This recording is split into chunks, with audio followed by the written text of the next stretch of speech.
And welcome back, everyone. Welcome back to another week, another edition of ESL Open Cup Asia, number 183. I'm of course Live VIP, and with me, I'm joined by the lovely, the beautiful, my lovely plushies. They never leave me. Not like Ash or Bert. And we have some lovely players ahead of us. Exclamation mark B in the chat if you guys want to have a look at the bracket yourselves. Bracket did just go live. Plenty of matches are upon us. A lot of very high quality matches as well. And yeah, this is going to be the one that we're going to be following here. The one that did catch our eye, and we can go over the bracket momentarily. But spawning in the bottom left hand corner of Ancient System, we have the Chinese Zerg player representing the Starving Camels. SSLT, it is Silky. And spawning in the top right hand corner of Ancient System, we have the South Korean Brodos player representing Team Arbidos. It is NightMare. Here we go.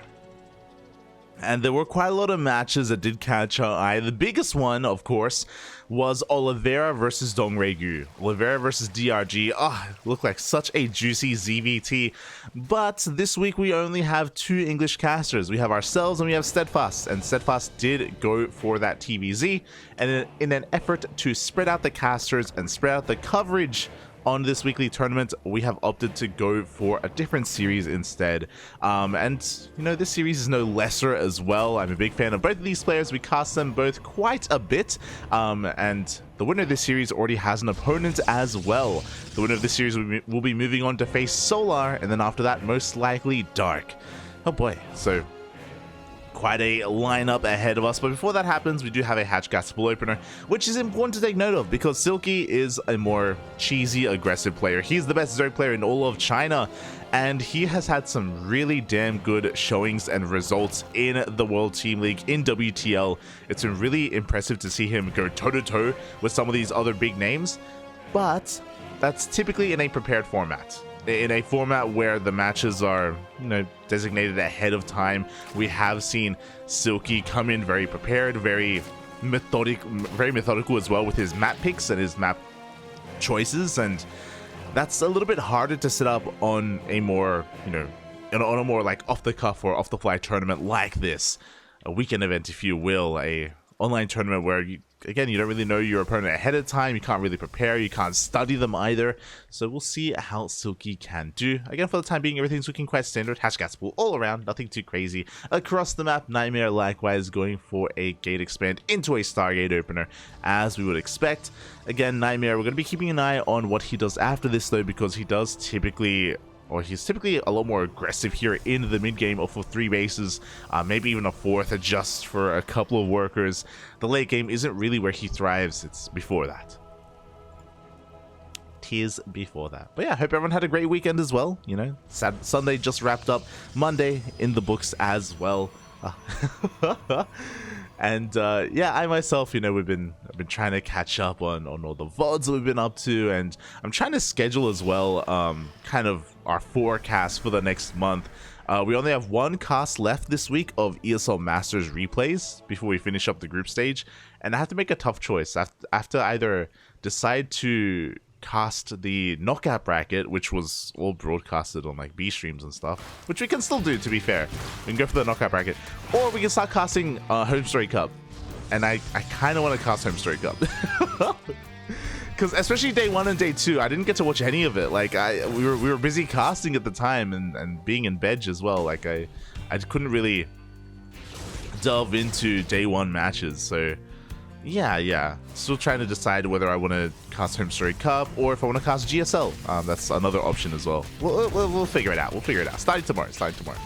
As for that happens, we do have the Oracle finding a lot of damage across the map. It takes a lot of hull damage though. 3 drones will go down at the same time across the map. Lings do get an adept, but they actually race back home because we have 2 more adepts rocking up here in towards the 3rd base. NightMare, he's getting quite a bit of damage done. Again, he did lose an adept earlier, but not much else as Lings were forced to turn back around. The adepts, they slip into the natural base. 6 more drones go down. Aye. The damage is real. The drones, they come back 1 second too soon. 8 drones for 2 adepts. The Oracle survived, but I spoke to... wait, no, he did survive. Oh no! Did survive 9 drones in total. The efficiency here is insane. Silky already taking a lot of damage across the map. We had the one Oracle opener into a Phoenix. We're going to be denying scouting, denying vision. And behind this, we have the gateway explosion. Still going to be blink, still going to be +1 attack as well. But yeah, we're going to be quite active here with our blink stalkers. I imagine NightMare, he wants to capitalize on the damage that he has done. He doesn't want to allow Silky to get back into this game. Oh, not this time. Silky is, you know, trying to establish his 4th base as we speak, recover from his losses. I say that is actually making a massive wave of lings right now. A lot of lings are on the way. Bailey Ness is about to finish up. It looks like Silky maybe has recognized that the damage, the damage he sustained was too much and he has to do some counter damage. I love it. Oh, I need to get rid of that. This is not the KSL. But the Bailings are being morphed in. Lings are moving out across the map as well. And it looks like we are looking to catch these stalkers. How many gateways is this? Oh boy. We do have 6 gates so far. We're going to have a 7th gate. So this is a 3-base 7-gate all-in from NightMare. Meanwhile, the Bailings do crash on in, but the stalkers stand strong. Stalkers are so beefy. They're so thick. The Bailings were not enough to bust on through. The Lings are going to be able to break through the gateway at least. But the army is coming back home. But it's pretty important. It's pretty important that Silky, he bought enough breathing room to do this. He takes down the pylon. This 7-gate all-in setup from NightMare, it's not really coming to pass. And there we go. He throws down a couple more gateways. He's going for charge instead. He may be forced to expand to transition. He has missed his timing. Stalkers do blink back to the safety of that 3rd base. Silky being forced back. He's in the midst of droning. Now finally going to saturate this 4th base. And NightMare is starting at +2. So again, he fully intended to commit to an all-in and to break Silky then and there. But because of all the chaos, because of the Bailing bust, NightMare, he was forced to turn back around. Now enough time has passed where NightMare recognizes he cannot end the game. Not quite yet. He's going to have to go for a bit of a later push. Meanwhile, the Bailings get caught out. Once again, they're going to be cancelled. But at least Silky is able to saturate his 4th and even get a 5th. Crease Thread is not looking too bad either. Got a Hydra Den on the way for Lingbane Hydra. Silky has recovered, in a way. I say in a way because, like, NightMare is still ahead economically. It's like Silky is, but like for the most part, he's bringing himself back into this, as opposed to how the start of the game was with 9 drones going down. It was a disastrous start for Silky. We have brought it back. Meanwhile, I'm keeping my eye on NightMare because there we go. I was like, where's the 4th base? If we don't get a 4th soon, like, he's just gonna throw down more gateways and just push out. But no, we have a 4th base on the way. We're taking up even further. Oh no. See, I was expecting a Templar Archives and a Robotics Bay to get into Colossus and Storm and Archons. No, we have Sky Toss. Fleet Beacon and a Stargate. It makes sense. Like, NightMare, he's like, you know what? This is like, hey, you want me to be defensive? You want me to stay at home? Okay. All right. We'll play your game. We'll see how much you like it. The transition is upon us. Now, to be fair, it's still going to take a while for the tech to finish and for the first couple of carriers to come out. Hydras are already on the way. So Silky has a timing here. He has a window where he can make use of his army, where he can hit NightMare before he hits critical mass of Skytoss. Meanwhile, the Hydra Den has been spotted. With that, we should be focusing on splash damage. We need Storm sooner rather than later. Carriers on the way, which is great and all, but we need an answer to the Lingbane Hydra now. There it is.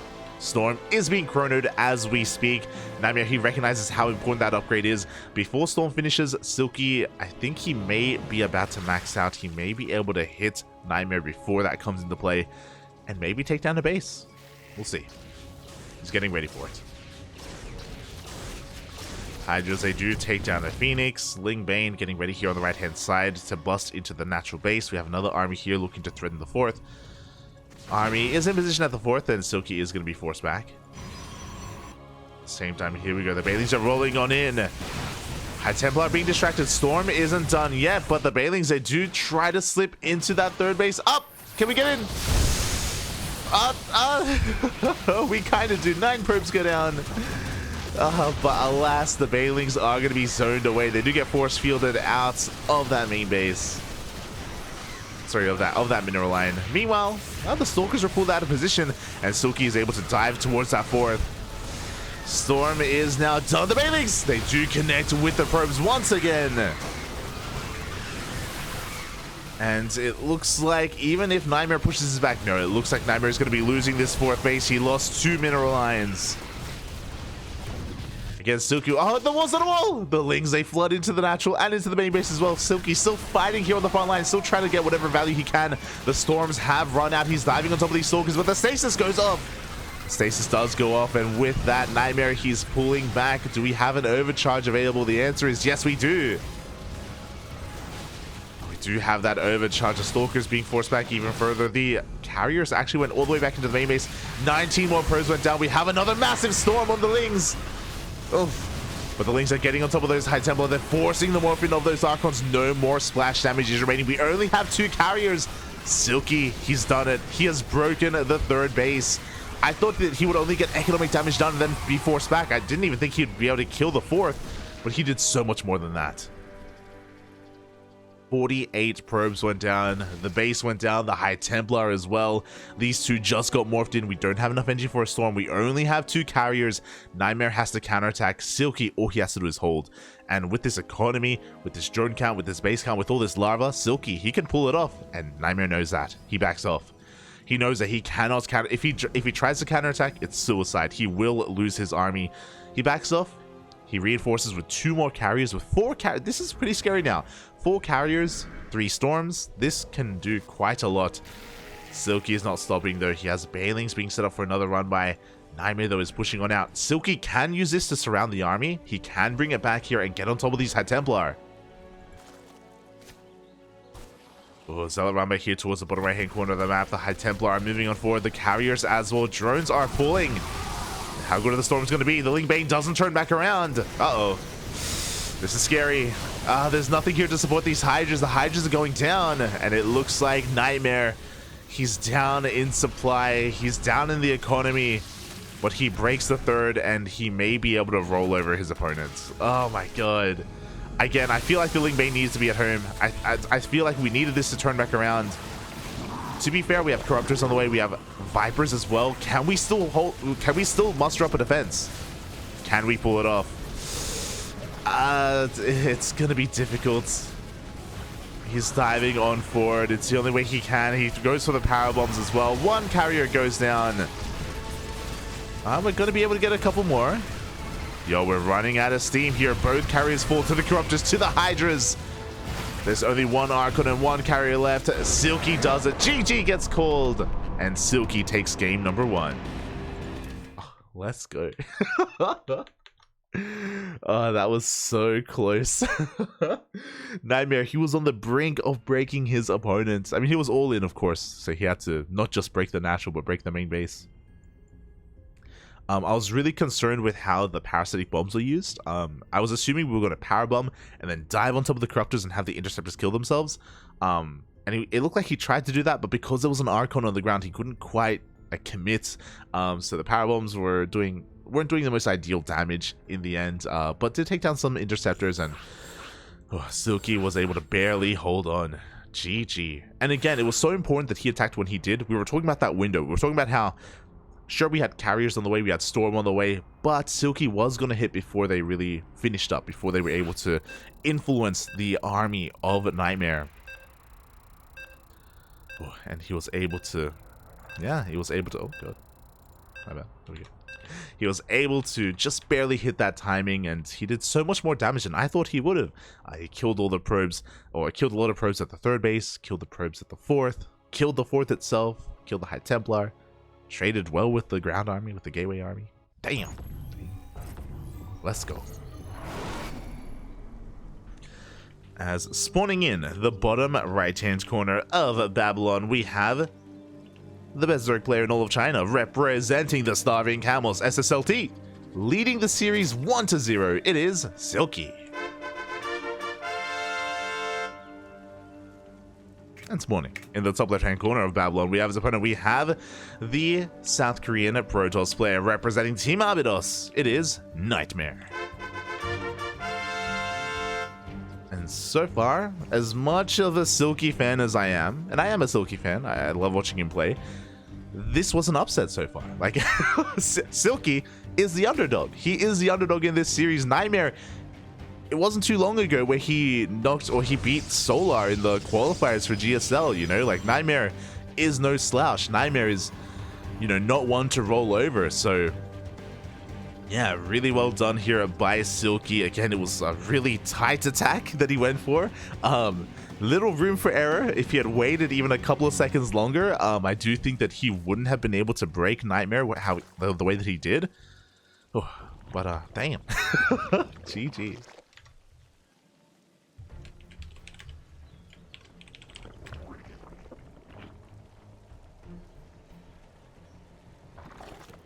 And here we go. We do see Silky once again going for a hatch gas pool opener. NightMare just being a little bit annoying here with his probes. It's being as annoying as possible across the map. Going for a gate expand as well. So nothing too crazy. Everything is as it should be here. Other than the fact that NightMare is, of course, just trying to force some inefficiency out of Silky. And we have loaded into Babylon. Babylon, a map that I think favors aggression. And I think that favors both players, to be fair. Like we saw last game, the plan of NightMare was to hit a timing with his 7 gates on 3 bases. Like his third, he delayed saturation on his third to go all in on that 7 gate. And then because of the Bane bust of his opponent, he couldn't commit. Likewise, on a map like Babylon, things like Bane bust, Roach timings, Queen pushes, likewise, Twilight Council openers, and even aggressive timings from the Protoss are very popular. They're very popular on Babylon, just because this triangular threat is so popular, or it's very common to expand in this location, and if we knock down the rocks on both sides of the map, it takes very little time to actually push out and reinforce as well. But Silky, he takes the linear third base instead. Interesting. So we're weaving a bit of a different story. Because he didn't take the triangular third, he doesn't have the creep highway set up. He doesn't have like a launch pad for his creep to move out across the map. This feels a lot more of a defensive base to take, and I don't want to read too much into it, of course. It is only the third base location, but it does kind of give us some information to work with about the mindset of Silky, whether he does intend to be a little bit more passive or a little bit more defensive, or if he wants to try to sell that story and sell a false narrative. We'll see.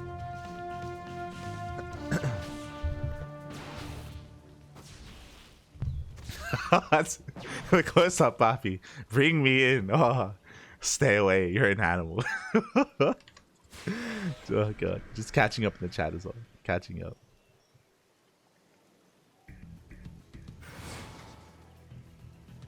Ducklings have to cast Dark. It's like the new Armani. True. I miss Armani so much. Fun fact for those that are maybe newer to the channel, back in 2020, we used to cast Armani every single tournament, every single qualifier. Armani, he was a South Korean Zerg player. Nowadays, I think he's more or less retired. He shows up for qualifiers, but not much else nowadays. But yeah, Armani used to be very active. We used to cast him all the time. Meanwhile, First Oracle does dip in, and oh, we're going to be getting quite a bit of damage here. We get 1 larva, 2 larva, and 2 drones. Ay. Still no Spore here. This Spore is very late from Silky. He wanted to skip it, and he's being punished for it. Up.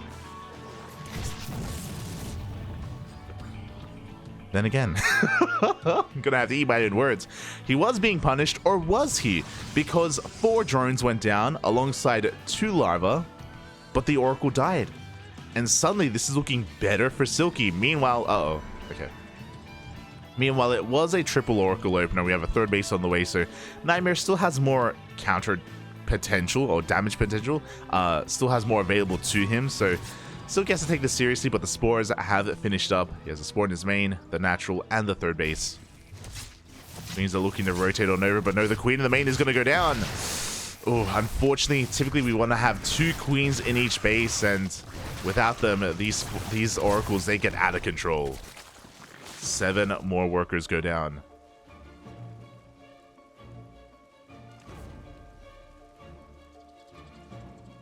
God, I need to get rid of that. This is not the KSL. I'll do it after the series. 7 drones were killed, and we're getting even more damage. 11. Can we get 12? Not quite, but 11 workers go down. At the same time, we have a massive wave of adepts coming into the third base as well, and this is becoming far too much damage. Silky, he is losing too many workers. His economy is non-existent at this point. Oh, it's still there. It's trying to chug along, but his economy is being crippled as even more drones are falling here. The adepts, they're not done, and they even scout the spire. Silky was trying to be cheeky, going for a faster lair, going into that spire. Forced to cancel, goes towards a Hydroden instead. I love the cancel, but I'm afraid to look. In total, 19 drones have gone down. That is almost game-ending damage. That is kind of game-ending damage, to be honest. Yeah, NightMare, as long as he doesn't make a crucial error, a crucial mistake, he is in a commanding position right now. Macroing from this point is going to be difficult. I think I see where Silky is headed. Silky, he throws down an infestation pit. He just finished the Hydroden. He does have Hydra upgrades on the way, but yep, there we go. So typically, we see this a lot with Dark. We see this with, I want to say, not quite Serral. We don't really see Serral in this position too much. We see it a lot with Dark and Ragnarok as well. If you sustain too much damage, we turtle. Lurkers are the best answer right now to just turtle and try to recover the losses that we have sustained. But the Stalkers have already arrived, and NightMare, he's not going to let you get into Lurkers. He's not going to give you the time. Ay.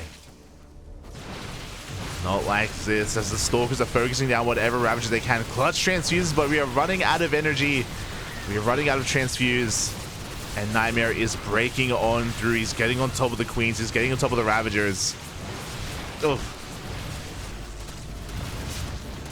Lings are going to barely hold the line. But NightMare doesn't want to turn around. He knows that he has some momentum going his way. It looks like with these Lings, NightMare should back up there. He has to be careful not to overextend. Hydras are in production. And again, something like 6 Lurkers are all that Silky needs to hold on and survive long enough to saturate his bases and take another expansion.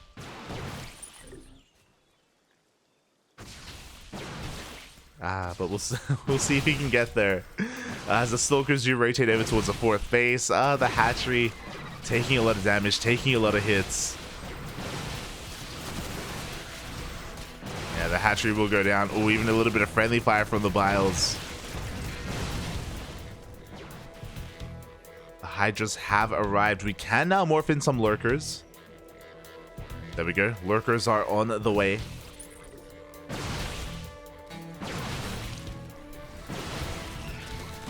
Are in production, but before that happens, the Stalkers are still just applying so much pressure, trading so well. NightMare, he's got his own 4th base up and running behind this charge on the horizon, and we have not been skipping warp ins. That's a lot of charge lots. Now the Lurkers have arrived, but we only have 3 Lurkers, and that is enough to hold against these Stalkers, not so much against these charge lots. Oh no, the Revelation! The Lurkers, they go down, and that was like the only chance that Silky had at surviving. GG gets called, and NightMare will take game number 2. Fighting back. GG. He bounces back here in game 2, puts a point on the board. Ooh. And again, shows us why NightMare is a world-class player. Again, just snowballing out of control. The Oracle aggression, the Adept aggression as well, just became too much. Silky had a hard time splitting up his Queens and actually having Lings in position as well to defend against those Adepts. Yeah, he was on the back foot. And now we have an ace match. So I should fix this. Okay.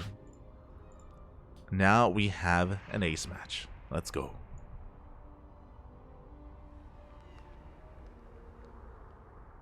Oh, hello, Rowdy. Shout to Rowdy in the chat. Oakland. Divided. Welcome to the stream. But yeah, I don't think we've ever had an ESL Open Cup Asia replay cast. Maybe once. Maybe that one time where for a week I didn't have internet, so I had to like do all these like, catch-up streams. Oh.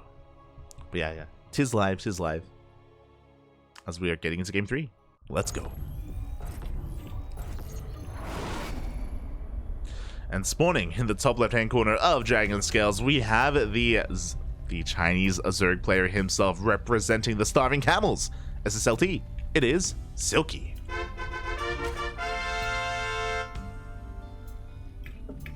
And spawning in the bottom right hand corner of Dragon Scales, we have his opponent. We have the South Korean Protoss player representing Team Abydos. It is NightMare.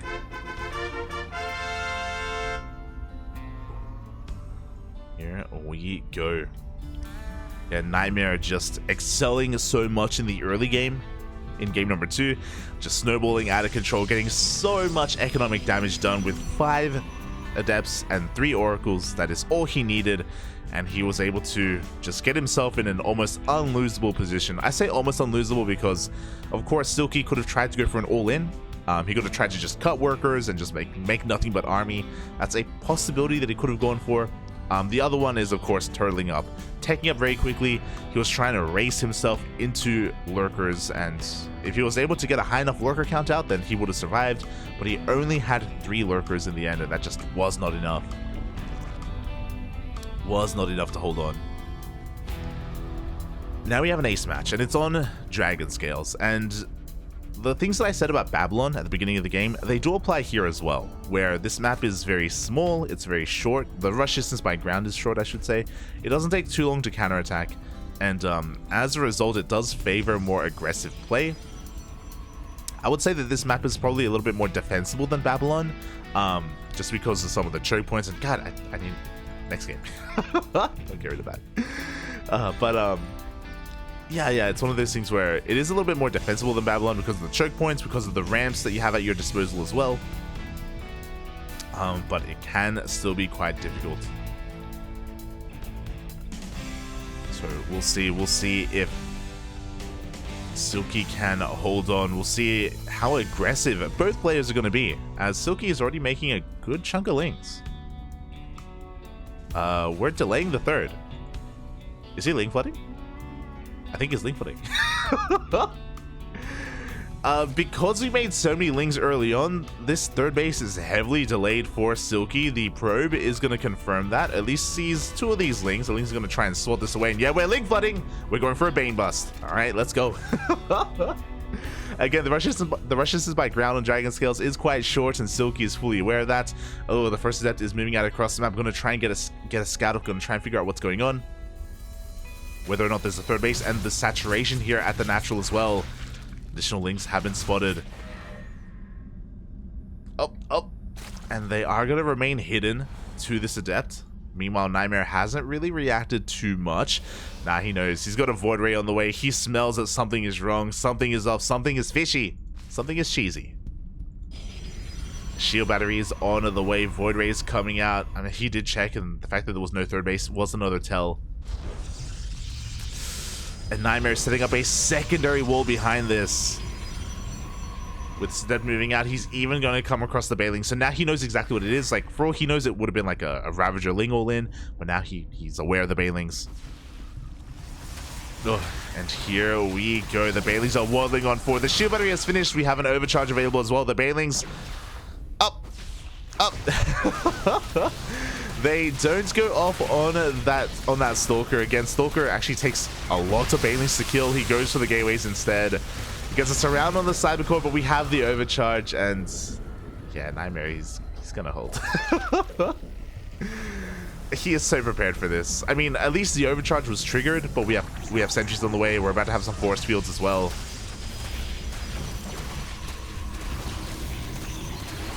Gets another surround on the cybercore. I believe the cybercore will go down. Can the force fields hold on to it? Can they hold on? It looks like they cannot. With the death of that cybercore, we can only morph in. We can only warp in some zealots to defend. No more depths, no more sentries, no more stalkers. But this is just going to be more and more difficult to really break. We have another wall being set up. We have a robo on the way. We didn't even make additional void rays. Silky is still not droning. He's still all in. He's still trying to make this work. But GG gets called. Like, the defense is far too solid. NightMare was far too prepared, and NightMare will take the series 2-1. GG.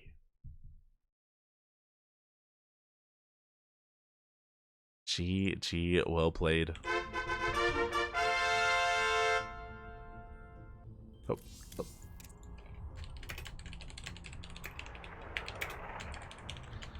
as I quickly update the lovely admins of this tournament. But yeah, GG, well played. NightMare will take the series 2-1. A shout out to Silky. Game 1 was obviously the highlight of the series. It was very dynamic, very back and forth, and really hype. The other 2 games, though, they did fall short a little bit, right? Game 2, NightMare, his harass just got out of control, and he was just in a commanding position after that.